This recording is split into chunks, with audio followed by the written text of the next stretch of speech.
I'm going to show you a really helpful shortcut in making curved lines today, but before we get to that, let's look at what you need to have set up before you start using your pen tool, okay?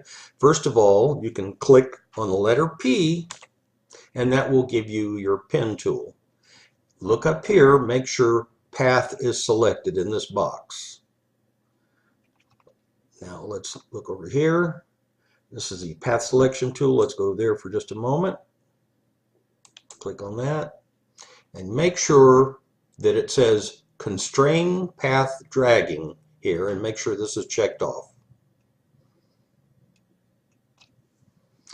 Before we use the pen tool, I want to show you some other tools you can use that also will do some of the very same things as a pen tool. In fact, probably better for that purpose. And I'm referring to making straight and rectangular kinds of lines where you just don't have to worry about curves. And in those cases, tools such as the quick selection tool, just do this and we have already selected this square shape very easily, and we could cut that out and move it onto another image for a cut and paste. Also, we have the Polygonal Lasso tool, and we can use that tool for selecting shapes. And you can get the marching ants, and then again you can cut this whole thing out, slide it onto another image for a composite. So you do have other tools that are very useful. Now if you wanted to try to do a circle with another tool, you could do what I'm going to show you, and that is we have this elliptical marquee tool, and I'm going to attempt to do it with that tool here. Let's see what happens. If I do this and bring it down, and it does a fair job, but it's hard to get it aligned with the edges just right. So again, that is not necessarily the best tool for cutting round form out. Now when you have colors that are somewhat similar, or there's a fuzzy line separating your color values, the pen tool is really ideal for that. I mean, you can try to do it with the quick selection tool. Let's try that. See what happened here? Instead of stopping on the edge here, it went all the way out to the edge of the outermost edge of our circle. So it didn't work out very well, did it? So let's try it with a pen tool, and I think we can control it better. So we'll go letter P, and this is my method for using the pen tool. I just make a dot, and I'll make another dot, and we have a straight line. Now in the traditional method, you make a handle out here somewhere and move it, but it's not always so easy to control. For those who are just a little squeamish about using the pen tool, here you go. This is the way to make it so much easier for you and anybody else who'd like to use this tool. I'm going to find the center point. Now after I've done that, I'm going to push down the Control key or Command key if you have Mac.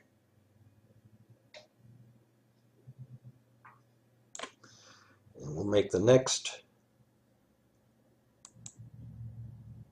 point, and then I'm going to again click on this, and when I click on it, don't put down the Control key until you've clicked it and you see these 2 points here. Once you see those 2, then you can hold down the Control key and then move it out.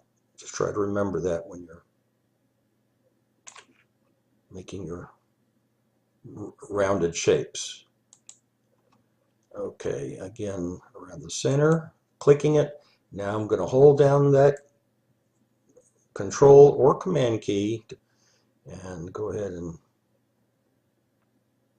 click that, and we'll go ahead and see if we can't do a real big one this time. Right here, click and then hold it down.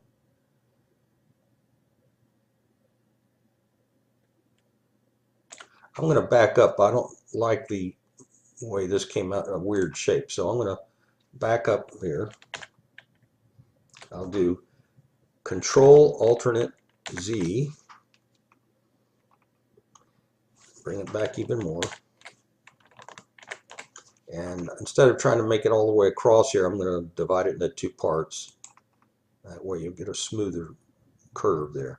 So again, the center point, hold down the Control key now and bring it out. Connect it. Center point, hold down Control, and that's pretty good. Okay. Next, we want to convert this into something that we could transfer to another image. Well, what you have to do now is go over to Paths, make sure that's clicked, and you'll have a little dotted line here, load path as your selection. And then we have the marching ants. And you see, once you have the marching ants, you could slide this onto another image, make a great composite image.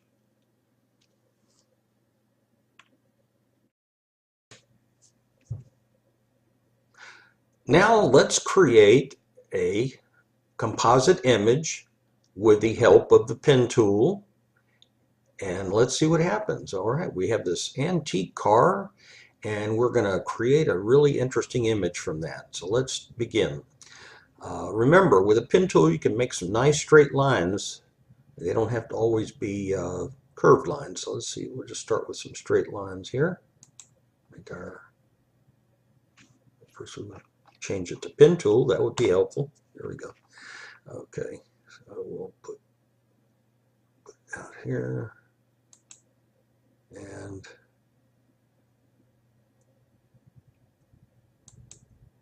okay, and now we're going to have a little bit of a curve here. Let's see. I'm going to enlarge our image a little bit so we can see better what we're doing. Okay. Make our center point, hold down Control, and we'll follow the curve here.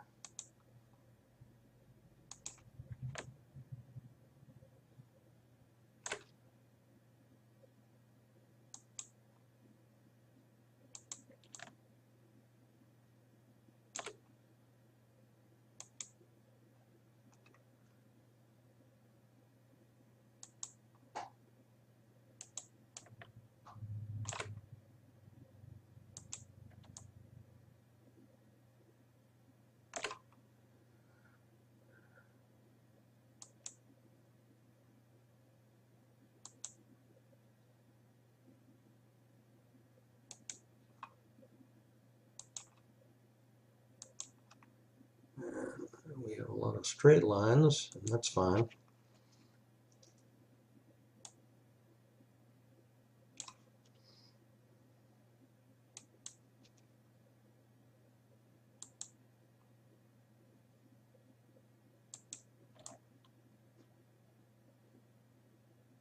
Okay, let's speed it up now that we get the hang of it, right?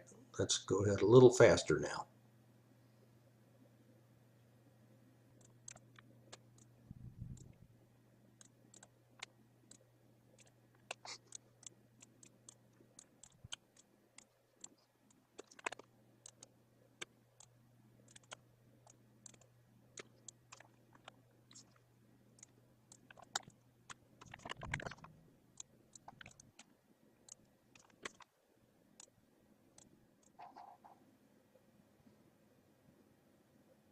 Okay, so now we want to go ahead and make sure Paths is selected.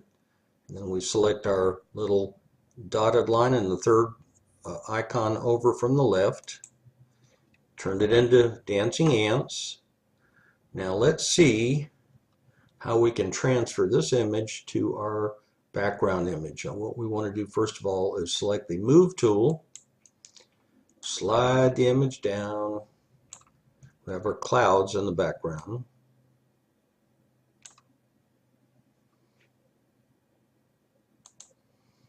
And we have our car.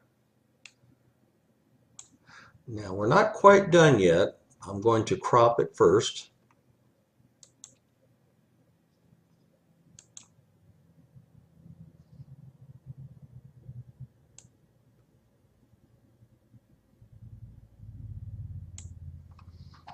Okay, next, I'll go ahead and select the crop. Then I'm going to enlarge the image. Hold down Ctrl and plus, and that will enlarge it. Now what I want to do now is open that back window so we can see the clouds in the background, because right now it doesn't make much sense. If this is a back window, we need to be able to see out of it. So I'm going to move this over a little bit. Okay, so let's now select our pen tool again by hitting the letter P. And we'll go ahead and cut out that back window.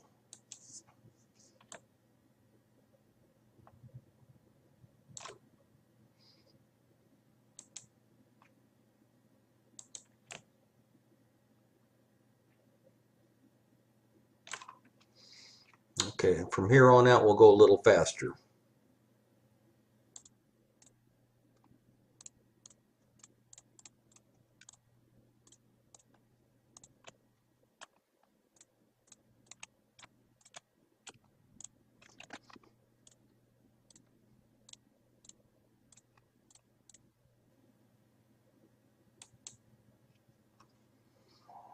Okay, now, third icon over again, click on that.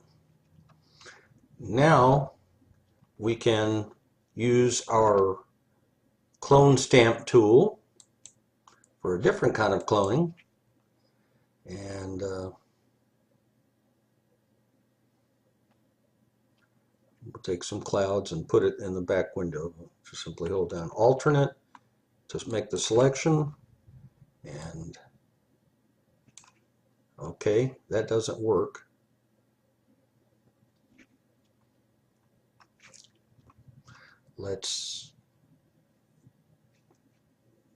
What we want to do is flatten our image. So let's go to flatten image first. Flatten the image.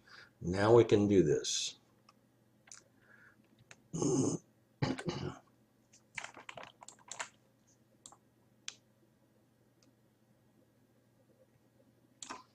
And then Control D, or you can do Control H, and it will flatten that background. Now let's go ahead and go back to our original size, and there we have our car on a platform with clouds behind it.